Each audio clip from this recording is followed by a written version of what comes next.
It is estimated that around 1 in 10 school children are dyslexic. That's an average of 3 students per classroom. If not supported appropriately, dyslexic pupils cannot learn effectively, leading to frustration and failure. So are there simple techniques you can use to work effectively with dyslexic students? We film a dyslexia awareness course with SEN staff from Sackville School in East Grinstead, as they learn how to make their classrooms dyslexia friendly. This programme will start by looking at deepening our understanding of what it is to be a dyslexic at school. If we can make or encourage teachers to be really aware of the variety of difficulties that a dyslexic student experiences, that it's not just a word blindness, but there are all these other organisational skills or the remembering of, verbal directions, things like that. I think if we can raise their awareness, that will help the dyslexic in the classroom. Jane Myers is Head of Training at the British Dyslexia Association. It is really quite common actually for a lot of children to get through primary education and then into secondary education without their dyslexia being assessed. And the reason for this is a lot of children are very bright and very capable. A lot of times when we think of dyslexia, we think of that can't do element. A lot of children can do, and they spend their education time finding strategies, compensations and ways of which they can deal with situations. This morning we're going to be doing... Julie Sweeting and Pauline Bridges are from the Medway Dyslexia Association, a local organisation affiliated with the British Dyslexia Association. Magnetic resonance imaging scans show us that dyslexic brains use different areas or a different amount of brain to do activities such as reading and spelling. The way that we encourage teachers and TAs to support them is to find ways around their processing difference to help make learning memorable for them. When the teachers ask me to read, I can't do it, and it gets really annoying because I can't read. If someone, especially on these long paragraph type things, I can't do it. To get them thinking about the difficulties experienced by dyslexics, Senko Angie Shrubsole-Brett and her staff are asked to discuss their hobbies with each other without using any words containing either the letter S or the letter E. And that person is going to tell the other two about their hobby. This activity is to help you understand a little bit about what it's like to have word-finding difficulties and also not to be able to express yourself fluently. My hobby. Oh, golly. Working with painting. So I mustn't use the letter E. Right. Ooh. No sweat there then. OK. I do work. Yes, and you need to monitor. With so she says any words with E in. Yeah. I. No, stain glass.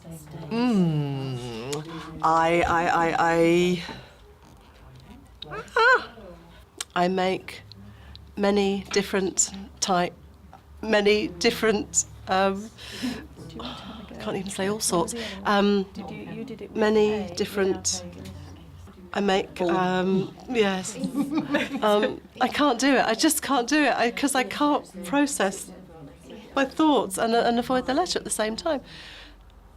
It would be nice to get some feedback on how you felt while you were having to do that. I just found it very slow. It's just a slow process. You're trying to go through a directory of words all the time, just through a word bank, just desperately trying to search for a words that one could use, and it's incredibly difficult. Yes.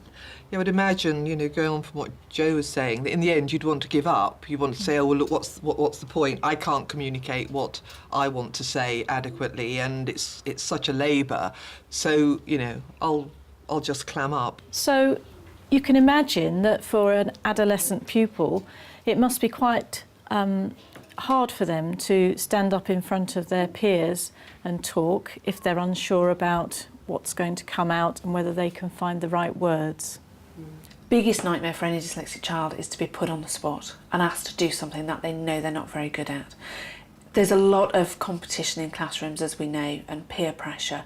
So to suddenly be asked to read something out loud just sends a lot of dyslexic children over the edge in a lot of senses. Sounds very extreme, but people will avoid that to the nth degree. And of course what happens is they'll also find other ways of doing it. I heard a story of a young woman who actually, she said she used to work out, there were 18 people before her, so if she worked on page 19, and she would sit there not listening to everything else but practicing page 19, and was only horrified when actually there was a picture on one of the pages and she then had to read page 20. And of course she hadn't practiced it, and she just said she fell apart. And it's just that whole kind of being put under pressure, the expectation. Hopefully I will become more observant to children and maybe think more about if a child is avoiding a situation, that it might have other implications and it could be down to dyslexic problems.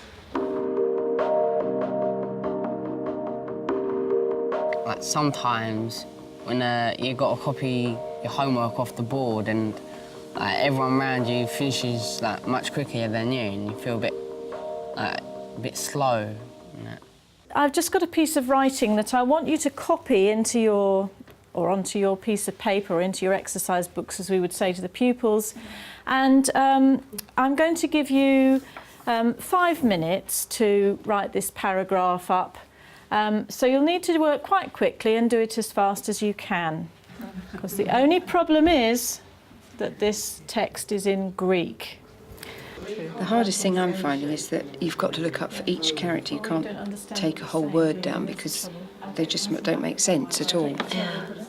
What I really want you to get out of this is the fact that copying from a blackboard or a whiteboard or anything that's on a wall is actually a hard thing for some dyslexics to do. It can't do much for your self-esteem. No.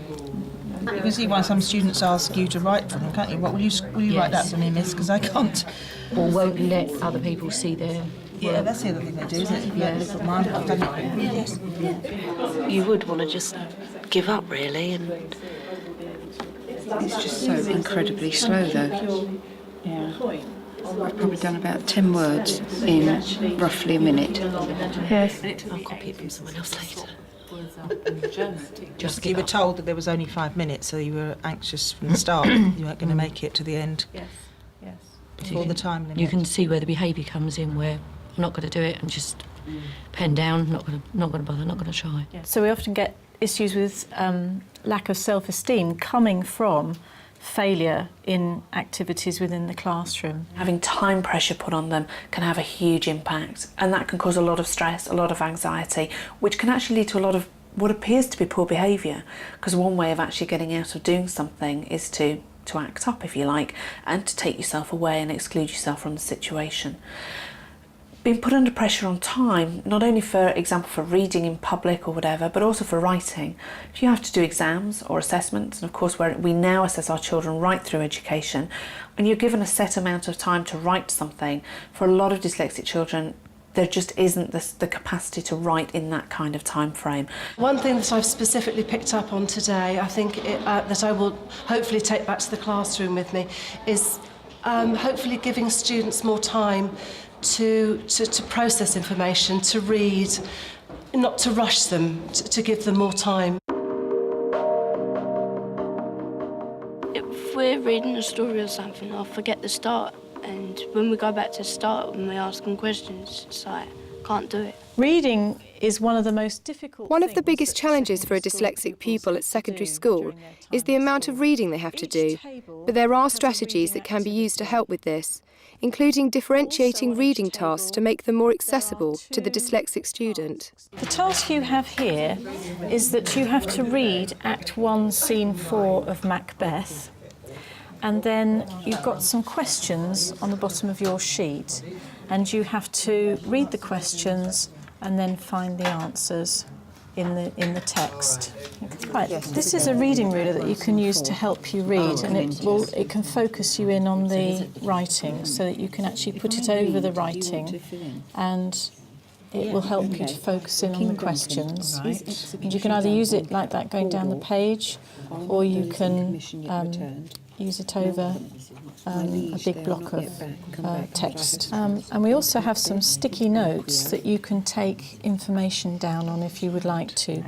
You might even consider colour coding these so that you have different colours for different characters. You're doing the same task, but your work has been differentiated and you have a grid to help you organise the information that you have to gather from these questions. My gratitude is... No, this is to Macbeth, though. Duncan is still talking to Macbeth. This is Macbeth. Act 1, scene 4, line 50. Would thou hadst less deserved... so line 20... Can you give me examples of the way that they have been differentiated, the activities that you've had? We had the grid, which helped a lot to organise and structure the information that we were pulling out to put into it. Can we now focus on the strategies that you were encouraged to use to help you with the reading of the texts that you were given? Yes, we were given these reading rulers, which you can use to just highlight the particular line that you're on and the next couple of lines so you can read ahead. And they're also different colours, so that some children that would be able to read easy with a blue or a yellow colour, or there's other colours available. My worst nightmare probably would be in the classroom is like when the teachers ask you to write a word up on the board. It could be like a short word or a long word, but it's hard to know if you don't know how to spell it. Okay. You've got a whiteboard and some different coloured whiteboard pens there. So I want you to be very visual. Dyslexic pupils also struggle with spelling. One way to help is to break up difficult subject-specific key words into syllables. There's a the in there, isn't there? The sis, yeah. Use coloured pens and visual representations to highlight each syllable and make it more memorable for the dyslexic student. No more than 3 letters. And she's There's somebody's a photo sister. of Sin, the sis. Photo of Sin, the sis.